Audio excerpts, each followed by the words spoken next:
Queen Velara of the Throne Worlds had witnessed the rise and fall of civilizations across 3 galaxies. Her empire stretched across 200 star systems, and her people had achieved what most species only dreamed of. They had tamed the great beasts of Krell, predators so fierce that merely speaking their name caused lesser races to tremble. For 10,000 years, the Krellians had served as the ultimate guardians of her realm, bonded to her finest warriors through ancient rituals that cost many their lives in Nefe. The human delegation arrived on a standard diplomatic vessel, unremarkable in every way, except for one detail that made Velara's advisors uneasy. The ship carried only 3 individuals, an ambassador named Marcus, his aide, and something the humans called a dog. When Marcus entered the grand hall with the creature walking calmly beside him, the entire court fell silent. The beast was small by their standards, perhaps reaching the height of a throne worlder's knee, with golden fur and dark eyes that seemed to catalog everything in the room. It wore no restraints, no control collar, no neural dampener.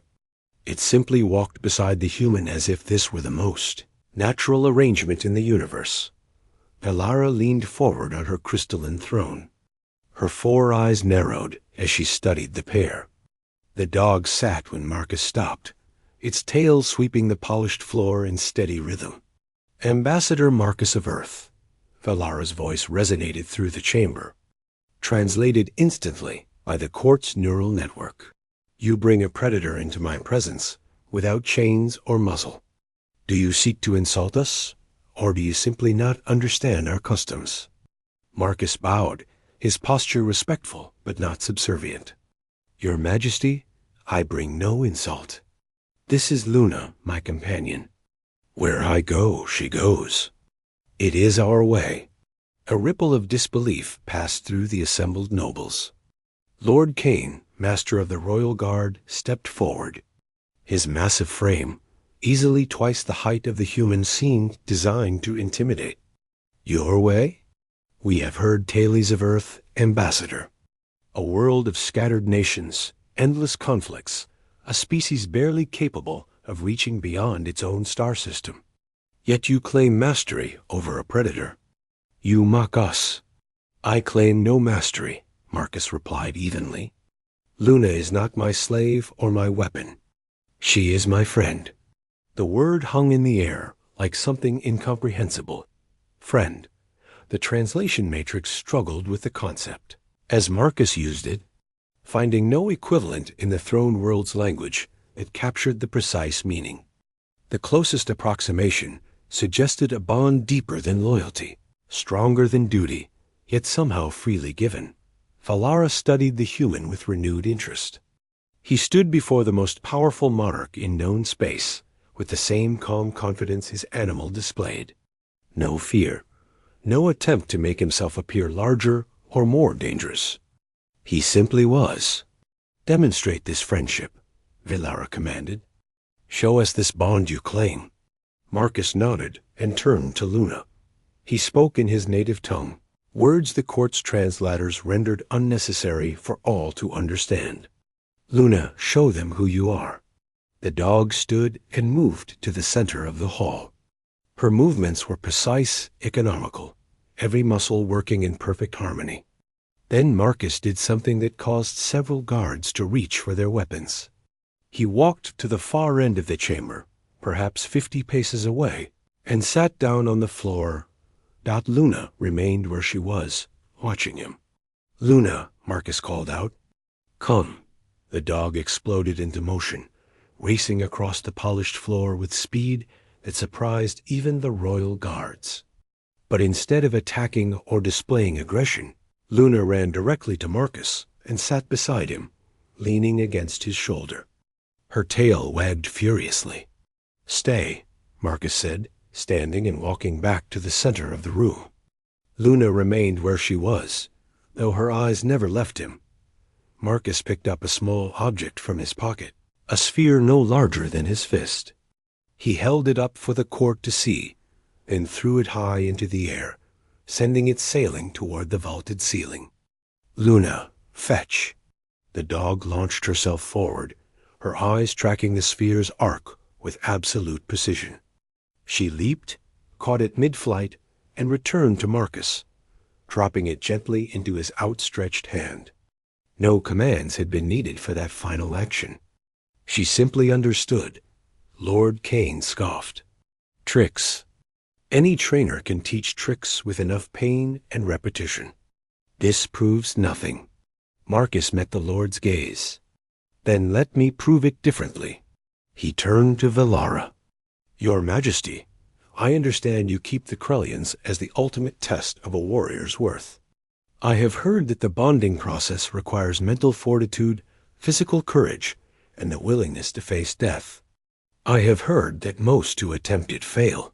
You have heard correctly, Velara replied. The Krellians cannot be controlled through force. They must choose their bondmate, and they do so only when they sense true strength of spirit. Many have died trying to prove themselves worthy. I would like to meet one, Marcus said quietly. Not to bond with it, simply to meet it. The request was so unexpected that Velara found herself intrigued despite her better judgment. She gestured to her master of beasts. Bring Thornscale, but keep the nullifiers active. I will not have this human's death stain these halls. The Krellian that emerged from the lower chambers was a nightmare made flesh. Scales like black diamond covered its serpentine body. 6 legs ending in talons that could shred steel. Eyes that burned with predatory intelligence. It was muzzled and chained, with 12 handlers controlling its movement through neural dampeners, yet even restrained it radiated menace. The creature was 15 feet long and weighed perhaps half a ton. Luna, still sitting beside Marcus, made no sound.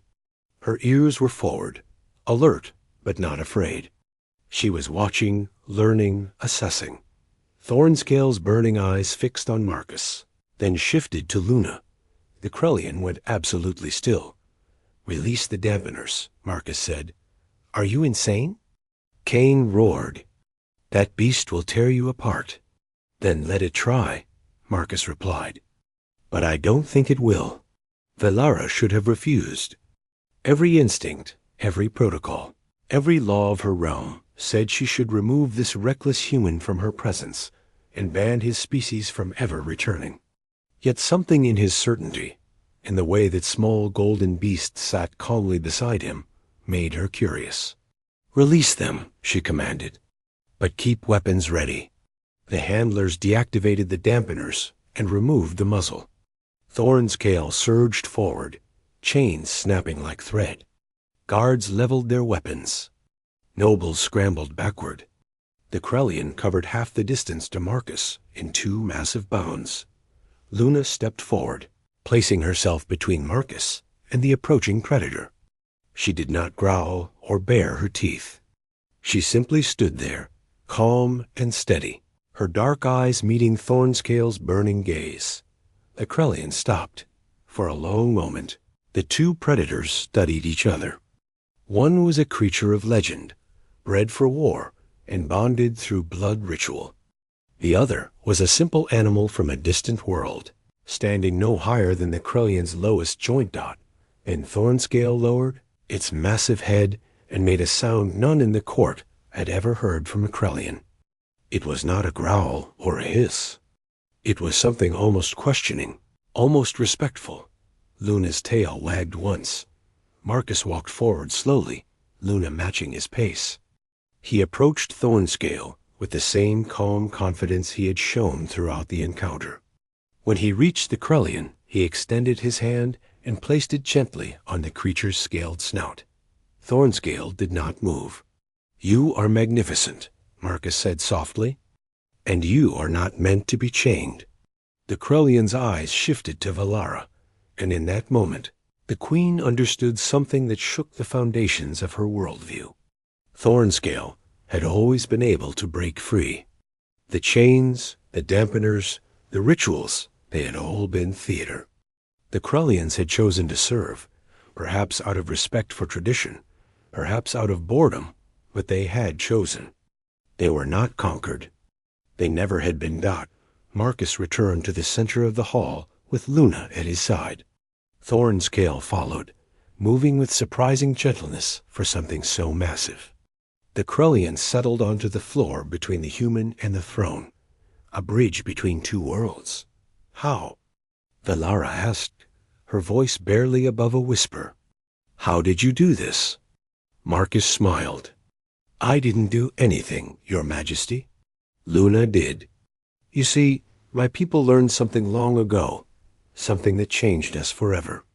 We learned that strength is not about domination. It's about partnership. Luna's ancestors were wolves, apex predators that could have remained our enemies. Instead, we found common ground. We hunted together. We protected each other.